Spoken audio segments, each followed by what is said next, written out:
the people of this religion.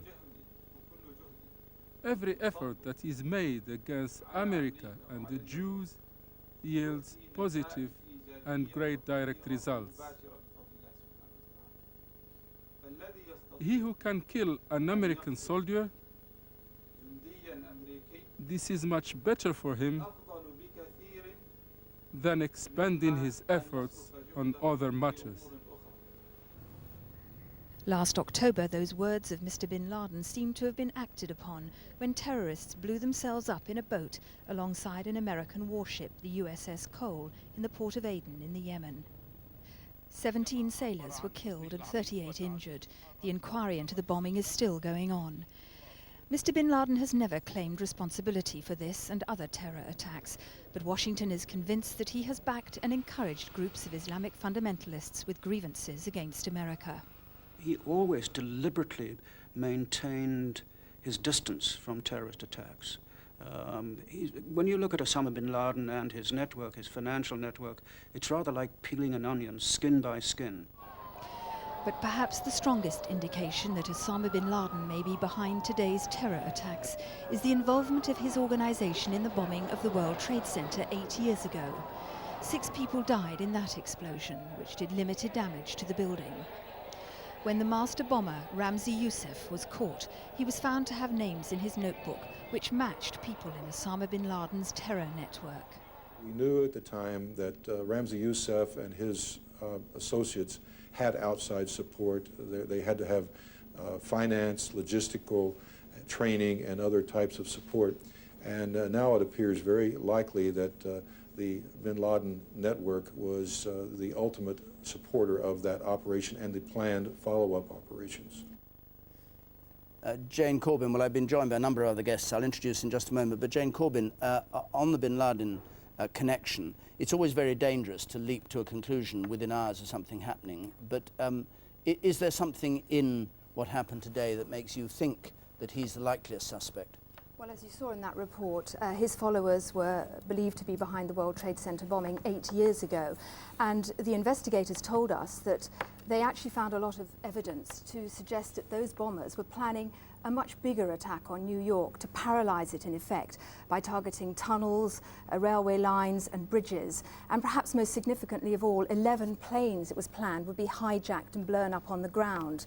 Now, you know, I think one has to realize that that was obviously going to be a very big operation. They didn't succeed in it, and what we've seen today has involved a lot of planes in a series of explosions, and I think a lot of people will draw some parallels between perhaps a failed attempt 8 years ago and replanning for today. And are you surprised, if it is him, that it was possible to do this without any intelligence apparently leaking, or were there signs that something was afoot? There were signs coming from papers in the Arab region about 3 weeks ago that he had said to followers that he was going to have a big push against America, that a big attack was in the offing. And certainly intelligence agencies in a number of countries were warning people of this. So there seems to have been some indication that something was in the offing. And of course the thing about Osama bin Laden is it's very difficult to pin him down with his connections to myriads of groups, because of the way he operates, which is to give backing, encouragement, but to stay back from the operation, while very small groups allied to a number of causes and a number of grievances actually go out and do the bombing. Well, if this is the correct explanation of what happened, what is his motivation? What's behind it? What's he trying to do? He became involved in Afghanistan, where he lives now, when the original Afghan freedom fighters, the so-called Mujahideen, were fighting against the Soviet invasion. He's a Saudi, and when the Americans came into Saudi in the operation to liberate Kuwait from Iraqi control, Osama bin Laden was enraged by this. I think he saw it as a form of imperialism, and since that day he declared war on America. So the motivation is quite hard to pin down, but there seems to be a great anger at the root of it against America and of course against Israel, where of course it finds a ready response in a number of Arab countries, and has done in recent months, where we've seen an upsurge of violence in the Middle East. America's tried previously to find him and kill him. Is there any hope they can catch him, or is he so well concealed in Afghanistan or wherever he is that won't prove possible? Well, of course, after the Nairobi bombing, they did bomb a number of his training camps in Afghanistan. They failed to get him. He's under the protection of the Taliban, who have resolutely refused to give him up. He is obviously a man, a fugitive, who lives in this way. It's not going to be easy. Jane, thanks very much. Let's join Jane Stanley now, who's in New York this afternoon. Jane, good afternoon. We can see the smoke still billowing out behind you. Has the mood changed in New York in these 7 hours? I don't think it has really. It went from a very early disbelief as these events unfolded live on American television screens. People saying, oh, this is like a movie. I couldn't believe that this would happen. And I think then to utter horror as the Twin Towers collapsed. And the only change really, I think, has been a deepening of the sickness that people feel here, a deepening of the fear, because as we can see with the smoke still billowing out of the World Trade Center and the horror that lies underneath that rubble, people are very frightened about what is going to be found there, because we still have no idea of fatalities. On casualties, we know 600 people are in the city's hospitals and 1,500 more are being treated at a tent hospital set up in Liberty Island Park out in the Bay of New York. But still, no way of coming to terms with something like this. Are the rescue services at work on the site, on the rubble of those two huge buildings, or is it a place it's impossible to conceive anybody could remain alive underneath? It's hard to know, because behind me, where the Twin Towers are, just beyond that, the mayor of New York, Rudolph Giuliani, has actually closed down the majority of the city. He's just forced a line, and everyone else has been evacuated out.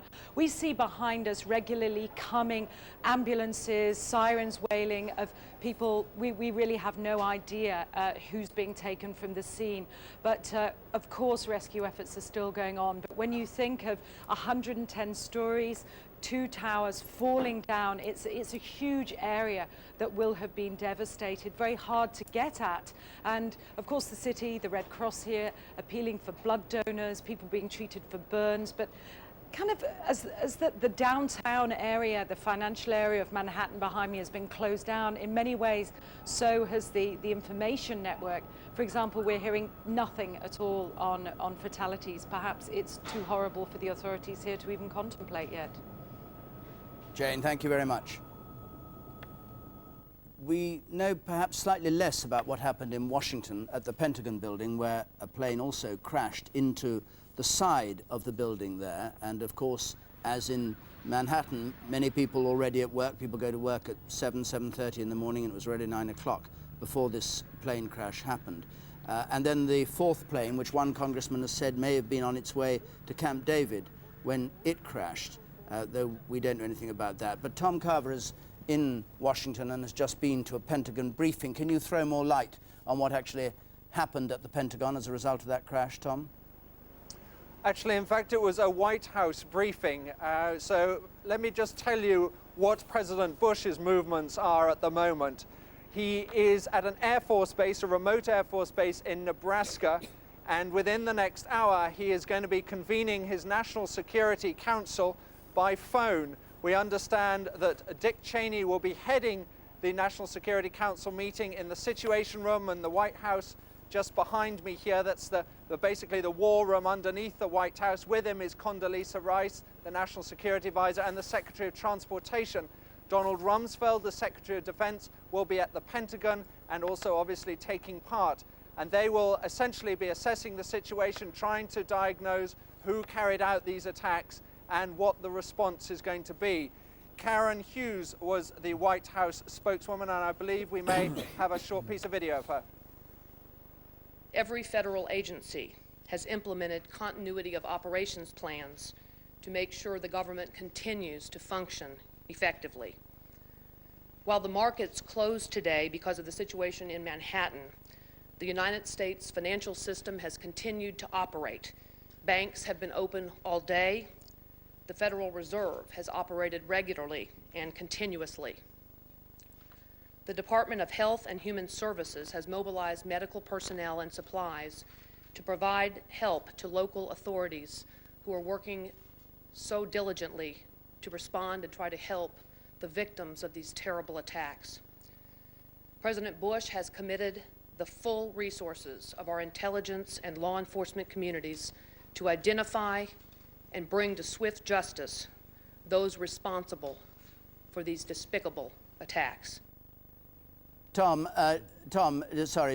what news do you have about what actually happened to the Pentagon building itself and what the scale of the casualties there were? What happened, as we understand, as eyewitnesses describe it, is that an American Airlines plane came in at an incredibly steep descent and hit the ground floor of the Pentagon on one of the wings. It completely destroyed the side of the Pentagon, all 6 stories of it, and as far as we know, is still completely embedded in it. The last I saw of the Pentagon, and there is smoke still rising, I don't know if you can see it over my shoulder, but the Pentagon is in the distance, smoke is still coming out of it. There are obviously a lot of casualties there, but the only small bright spot is that in fact it was an area of the Pentagon that had just been renovated, and a number of the offices were empty at the time. The Chief of the Naval Staff, Chief of Naval Operations, we understand, had his office there. That's a 3-star general. He, in fact, is okay, I've been told, but obviously a number of very senior and high-ranking, mainly naval officials, appear to have been in that part of the Pentagon, and their fate at the moment is unknown.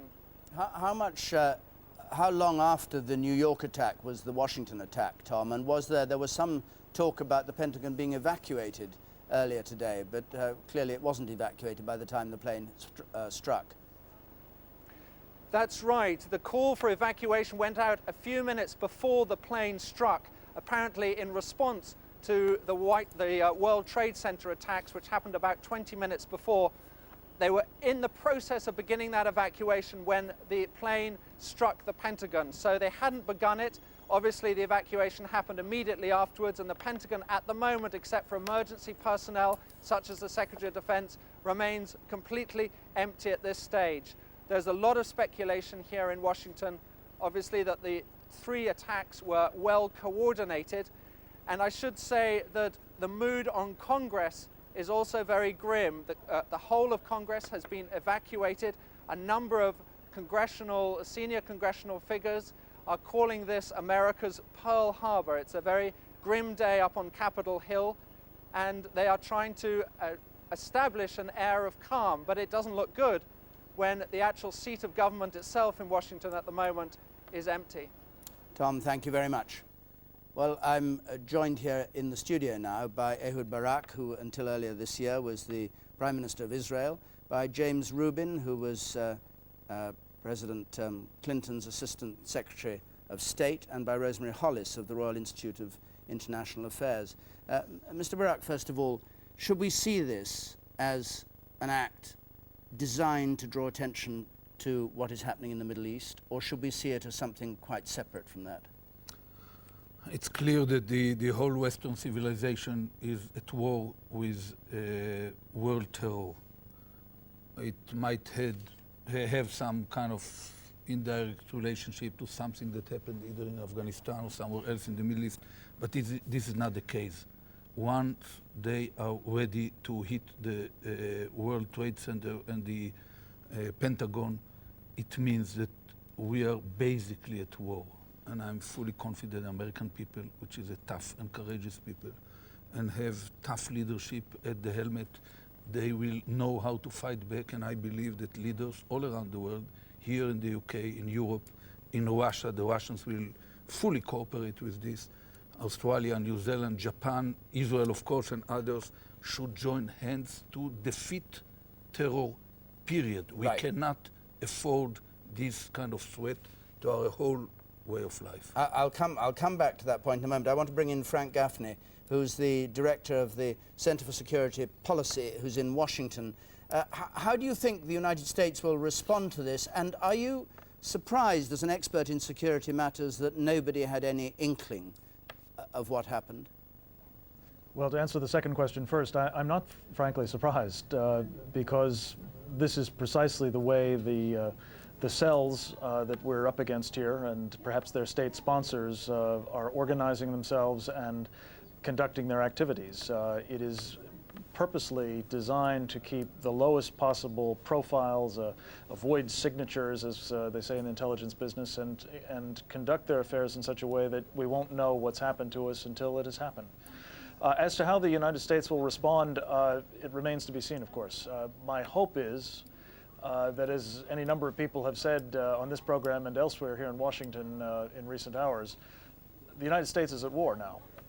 And I hope that the President will respond appropriately and accordingly. This is not a matter for business as usual, a judicial process, forensic investigations, and so on. I believe that we have been struck in a way that is probably going to be a precursor to even worse. And it is time for us to act as I think our friends in Israel have been doing for some time, quite correctly, which is to use such intelligence as we do have, to use such force as we have at our disposal to strike at and try to destroy these terrorists and their sponsors before they strike again. But do you know who they are? We probably won't know, if at all, for some time with precision who is responsible for this precise attack. Therefore, I would go after everyone who is engaged in terrorist acts against us, everyone who has made known their determination to do harm to the United States. I think we ought to use this as an opportunity, as has been pointed out by others, to put them on the run. Let them know that they've got no place to hide, and such places that they hide are going to be very difficult places from which to operate against us. We heard earlier on that the United States security in airports was rather lax because there was a feeling that this was the kind of thing that couldn't happen. There have obviously been terrorist incidents in the United States, but compared with the way that terrorism is expected in Europe and in the Middle East, in the United States it's not thought likely. Has this been, in that sense, a big shock? And will the scales fall from America's eyes about their vulnerability after this? Well, I hope the scales are falling from our eyes as a people about our vulnerability in the largest sense. We are, in fact, a target for others' enmity, and they are using the means they have to, and they apparently are going to be a larger and larger set of means with ever more deadly possible effects, including, I have to tell you, missiles that are, I'm afraid, being acquired by some of the same states, some of the sponsors of terrorism, and perhaps even some of the organizations that we're worrying about today. Vulnerability is something this country can no longer afford, either to missiles or to these other kinds of terrorism. Clearly, security at the airports in this country has to be improved. It's been said that some of the employees currently engaged in doing these security searches have actually been wooed away by the fast food industry, which tells you something about the quality and the pay scales that we've been giving to people doing this job. That probably will end, I hope. Thank you very much, Mr. Cafney. Well, James Rubin, you heard what Ehud Barak said a moment ago about the nature of this terrorism and it being everybody's enemy. If there were peace in the Middle East, would this have happened? Well, I think the short answer is yes. During the time when Prime Minister Barak was in office, or even before him, when the peace process was fairly optimistic, people thought the Oslo process was working. 1993 was the time when the Oslo process was at its highest, and in 95 and 96, when we had great optimism between Israel and the Palestinians, Osama bin Laden was attacking the United States and attacking American interests. He's not interested in peace in the Middle East. He's interested in destroying what is the civilized world. And so I think we shouldn't get our apples and our oranges mixed up. Osama bin Laden is not doing this for the Palestinians. When the Palestinians and the Israelis were closest to peace, Osama bin Laden was still going about his dirty business. So how do you see this as a one-man campaign, obsession with the destruction of America? I mean, it almost beggars belief that one person can get this kind of, without any other rhyme or reason, can get this scale of operation to go, and people to commit suicide themselves in order to achieve his ends. Well, clearly, when we say Osama bin Laden, we need to think a little bit larger than that. What we're talking about is a loose group of organizations funded throughout the Arab world and other parts of the Muslim world who have seen Osama bin Laden as a figurehead, but these are all people who reject the Western civilized way of life. These are people who believe that the United States is the root of evil. And when you see an attack on the symbol of civilization in Europe, in all the world, which is the World Trade Center, it's not the Pentagon. All the people of the world operate through the World Trade Center. They're going to be Japanese, they're going to be Africans, they're going to be Latin Americans, they're going to be Europeans who are in there working today, who are going to be dead because of Osama bin Laden. He's attacking all the civilized world, and what he's about is being opposed to civilization. It's not about the Israeli-Palestinian peace process. It's about Western civilization as we've come to know it and love it, and because we believe in freedom, we have a society that is going to always be a little bit lax unless we're going to go to extreme measures, which I don't think we'll ever take. Do you agree with this? Well, I think there's a concern here because we're building a case during the course of this program which leans heavily on the verdict that taking it out in retaliation on Osama bin Laden will be the appropriate way to respond. Now, I imagine that means a bombing raid on Afghanistan. What about all those poor Afghans who have nothing to do with Osama bin Laden and who would not be willing supporters of the Taliban government even in Afghanistan if they had any choice? This means, in the terminology of war, collateral damage. This in itself is not resolution of a problem, it's building more hatred and the perception that the United States wields power without compunction. That is something to be aware of. Okay, Ehud Barak. I don't think that the collateral damage is the real issue at stake now. Look at the collateral damage, so to speak, that had happened in the United States. We are dealing with a world effort, not necessarily Osama bin Laden himself. We all know the names of rogue states: Iraq, Iran, North Korea, Gaddafi to an extent, maybe one more. We all know the names of rogue leaders and the name of thugs of terror. And their names are known to the MI6, to the CIA, to the BND, the CM Bureau. And there is a need for joint effort, diplomatic, economic, intelligence-wise, and operation-wise. The same way that our ancestors fought against the piracy on the high seas. No airport and no port terrorists should be allowed to land, and whoever hosts them or directly or indirectly support them should be automatically isolated from the community and family of nations. This is the only way. Without this clarity of purpose, there will be no world order possible, period. Well, we're talking about declaring war, and you're talking about doing it in protection of democracy, and you're talking about sacrificing some of that democracy in the prosecution of that war. Weapons these days are accurate enough. It's not a matter.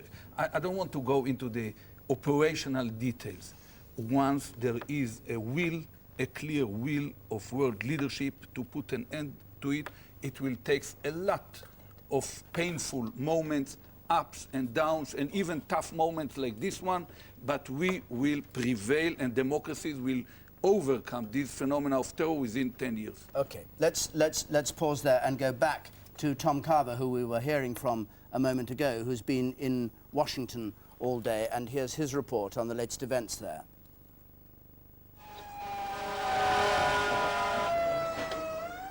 The American Airlines plane slammed into the ground floor of the Pentagon. It was less than an hour after the World Trade Center attack. All 6 stories of the building on one side were destroyed, leaving a massive hole in the military headquarters of the world's superpower. Stunned 3-star generals and clerks were herded into surrounding car parks, which were turned into emergency medical centers. The Air Force was activated to shoot down any other plane which came close. This is the first attack on the Pentagon in American history. You could tell it was like a suicide bomber. But I'm not saying there was a bomb, but, you know, it was a plane. And it just came, it came streaking down and it hit short. It didn't go into the top of the Pentagon. It came like in short, and then everything sprayed up, like a fireball sprayed up on the wall. A quarter of an hour later, a 757 crashed into a field close to Camp David, the president's rural retreat. The president himself was hundreds of miles away in Florida, about to talk to some school children, when his chief of staff, Andrew Card, whispered the news to him. Minutes later, he was boarding Air Force One. Instead of returning to Washington, he went to an Air Force base in Louisiana. Make no mistake, the United States will hunt down and punish those responsible for these cowardly acts. I've been in regular contact with the Vice President, Secretary of Defense, the National Security Team, and my cabinet. We have taken all appropriate security precautions to protect the American people. Washington itself has been virtually sealed off from the outside world. Every federal office has been closed, thousands of workers sent home. Even Congress has been evacuated and shut. It's another Pearl Harbor for this country.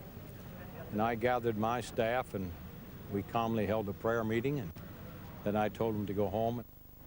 Across the country, banks and schools have been ordered to close. Inner cities are deserted. Many parts of the country have declared states of emergency. There is no air traffic over America at present. All planes have been ordered to land at the nearest airport. A nationwide appeal for blood has gone out. In several cities, the phone networks have been frozen. Here on the eastern seaboard, the motorways are clogged with traffic. If it was the terrorists' intention to sow confusion and panic in America, at least on this day, it would seem they succeeded. Tom Carver, BBC News, Washington. And now we join Paddy O'Connell again in New York with the latest news of what's happening there. Paddy. I think, David, what's becoming clear is that this is not over. That is to say, if you look at the pictures of Manhattan, downtown where it happened, the mayor has evacuated part of Lower Manhattan. That will be no surprise. But if you think back a step as to why, it's because buildings remain unstable. This is the scene around the building that collapsed, but the question being asked is, what about the buildings that were standing immediately after it? Now, I don't, where I'm sitting in Midtown Manhattan, have an answer to that question, but I'm afraid this question is the one that's preoccupying us, because underneath the rubble is the answer to the question, how many people have lost their lives? We know there are displaced people. We know there are disgusted people all across this country, and here there are people trying to get home. But as I speak to you, David, we don't know the answer to the question of the scale of the human tragedy. The analysis, important as it is, will be had, but the figures on people, we just don't know. What sort of flow of information is there? You say nothing is really known, but is is information still coming out from the World Trade Center down there? We have an unconfirmed report of a building collapse. At times like this, you want to hear directly from the city authorities. I passed one of the major hospitals 4 hours ago. They were shouting for blood donations in the street. And about half an hour later, many of us were reporting that they were looking for blood across the city. So it's a very much of an immediate return to the most basic way of communicating in a city of this scale. People are confused as much as they are disgusted. People are dead and people don't know about it. So there is a stoicism here. I would say we would be clinging to the word panic and forgetting that people are getting on with it, clearing it up, and angry. But equally, we are focusing in the attention now on what's under that rubble. And here, the situation on Times Square, I don't know if we can bring you, David, the picture behind me. This was full earlier of people. It's now deserted. This makes me think people are heading home. I'm concluding this because one avenue is shut behind me, 7th Avenue, but this was full of around 500 people 3 hours ago. Where have they gone?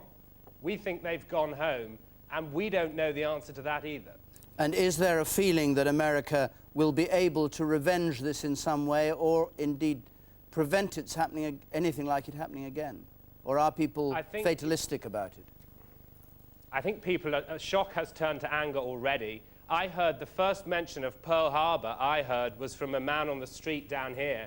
Then we spoke to a foreign policy expert, and you've surrounded by many names that will be familiar around the world, of course, but the person that we were speaking to saying, America will respond to a moment in time. This is a moment in time. It'll be hard for the president to resist some kind of call for action from the world's richest democracy. The question is, of course, and it's not for me to answer what action that will be, but yes, the word on the street from people I've spoken to is they do want action. Paddy O'Connor, thank you very much indeed for that report. Well, there have been comparisons between today's events and the impact on the United States of Japan's surprise attack at Pearl Harbor in World War II. We've heard that said several times during this program. The difference is that then there was an enemy. To suffer the shock without knowing who's responsible or how to retaliate creates confusion and panic, which is exactly what the perpetrators of this atrocity intended.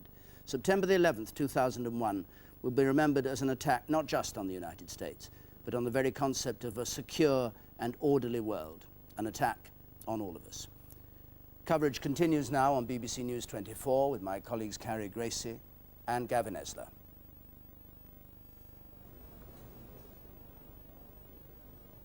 You're watching a BBC News 24 special report, continuing our coverage also on BBC1. Good evening. There can be few people now who know nothing of the extraordinary and horrifying events of this afternoon in the United States. Well, for the next half hour, we're going to focus on how Americans first learned of the terrorist attacks, how they were kept informed of the latest appalling details, and how Americans have been reacting. We'll hear from one of the US network's correspondents in New York, from a former White House insider, and from one of the most senior American journalists here in London. First, though, here's ABC News anchorman Peter Jennings as the scale of the disaster began to hit home. That many thousands of people work in the Twin Trade Towers in New York City, many thousands of people at the work in the Pentagon. There have been 2 aircraft at least today which have gone down with passenger loads on board. And in fact, there has been a 3rd crash in Pennsylvania, which I shall bring you up to date on in just a moment. But we've had a written statement from American Airlines this morning, and let me just read it to you, or parts of it as it come. American Airlines confirms it lost 2 aircraft in what it describes as tragic incidents this morning. There was Flight 11, which was a Boeing 767 en route from Boston to Los Angeles with 81 passengers, 9 flight attendants, and 2 pilots on board. That aircraft was hijacked, to the best of our knowledge, and flown into the trade towers in New York. And Flight 77, a Boeing 757, offering from Washington Dulles to Los Angeles with 58 passengers and 4 flight attendants and 2 pilots. That aircraft is a little more uncertain. That is not a huge, it's a big aircraft, 757, but we're not certain whether that's the one that went into the Pentagon or whether it's one of the other aircraft that went into the Twin Trade Towers. But the government has now shut down the entire air traffic system in the United States. Obviously, Peter, I've also learned that one of the planes that went into the World Trade Tower was tracked by the FAA. They knew, I don't know if they knew it was hijacked or if they just knew something was wrong. Obviously, it had deviated from its flight path. They were able to track it on radar, and they did track it to Lower Manhattan. That is the latest we know about the flight. Lisa, this may seem an awfully dumb question, but given the fact that the airlines, the major airlines, operate in such an intensely coordinated way, at least with their own operation centers, how is United Flight 175, a 767 from Boston to Los Angeles, thought to be missing and unaccounted for? Well, all United is saying is that they are, quote, concerned about that flight. What I believe is that probably that flight was hijacked as well. Where it is right now, I'm sure perhaps the FAA, the FBI, and those folks know where it is. We are not being told, but there may still be another plane flying out there that has not yet crashed or landed or whatever will happen to it. But that flight is apparently at least unaccounted for at this time as far as public release. I'm sure someone knows where that flight is. Yeah, okay, thanks very much then. Lisa Stark in Seattle today. Thought she was in Washington, covers aviation for us. Barbara Starr, one of our principal reporters at the Pentagon, I think is on the line as well. Barbara? Barbara, do you hear me? Barbara Starr? Yes, Peter, I'm standing outside the Pentagon. About 10 or 15 minutes ago, we saw 50 to 75 military personnel move onto the helipad. They are stretcher-bearer volunteers. They have been assembled to go in and recover any potentially dead or wounded. And we have talked to an eyewitness who was down on the helipad earlier this morning, where the fire is, of course, still ongoing. He reported seeing more than a dozen wounded personnel earlier this morning. We have seen ambulances carry people off. About an hour ago, we saw emergency medical personnel bringing out a woman and a small child in their arms. So the situation here remains quite unsettled. Can you describe a little more generally what unsettled mean? Is it calm? Is there chaos? We have had periods of what can only be described as chaos. About 15 minutes ago, security personnel came through again and told us to start running, to move back, that there was another aircraft moving up the Potomac River from the south at a high rate of speed. Well, that apparently did not occur, and we have now moved back to our original camera position. So the police are quite at a point of quite high tension here this morning, and any little ripple is having them move people back to stay away from the building. They are extremely concerned about another attack and a potential additional explosion. They are taking every precaution. Understandable. Barbara, the portion of the building that was breached when the aircraft crashed into it, do you know what happens in that part of the building? Well, we're looking at it right now. Fire trucks are still pouring water more than an hour or better after the explosion onto the flames. This has occurred where the helipad is, a helicopter pad with a small control tower where military helicopters, and including Air Force One helicopters, take off and land regularly. A very senior military official told us he heard an explosion on the 5th floor of the Pentagon, and he believes that that's where the impact was. But looking at the side of the building, you can see smoke and flames, and the building is singed, literally top to bottom. Water is continuing to be poured on the flames by fire companies. Thank you, Barbara Starr, very much. We've just seen a helicopter flying over the center portion of the District of Columbia. Maybe we can get another glimpse at that. It's gone out of frame now. I am wondering now whether or not... Well, that's how our colleagues in ABC News in the United States saw events unfold there. And in the past few moments, we've had some breaking news from the White House traveling press corps who with President Bush, who's in Nebraska. The White House is now saying that President Bush is to fly back to Washington, D.C. from Offutt Air Force Base, which is Strategic Air Command headquarters in Nebraska. He is to fly back to Washington. We're not sure when he will arrive, but obviously we'll keep you abreast of developments. Now, Tom Reed is the London Bureau Chief of the Washington Post. He joins us here in the studio. Tom, I'm used to seeking your expertise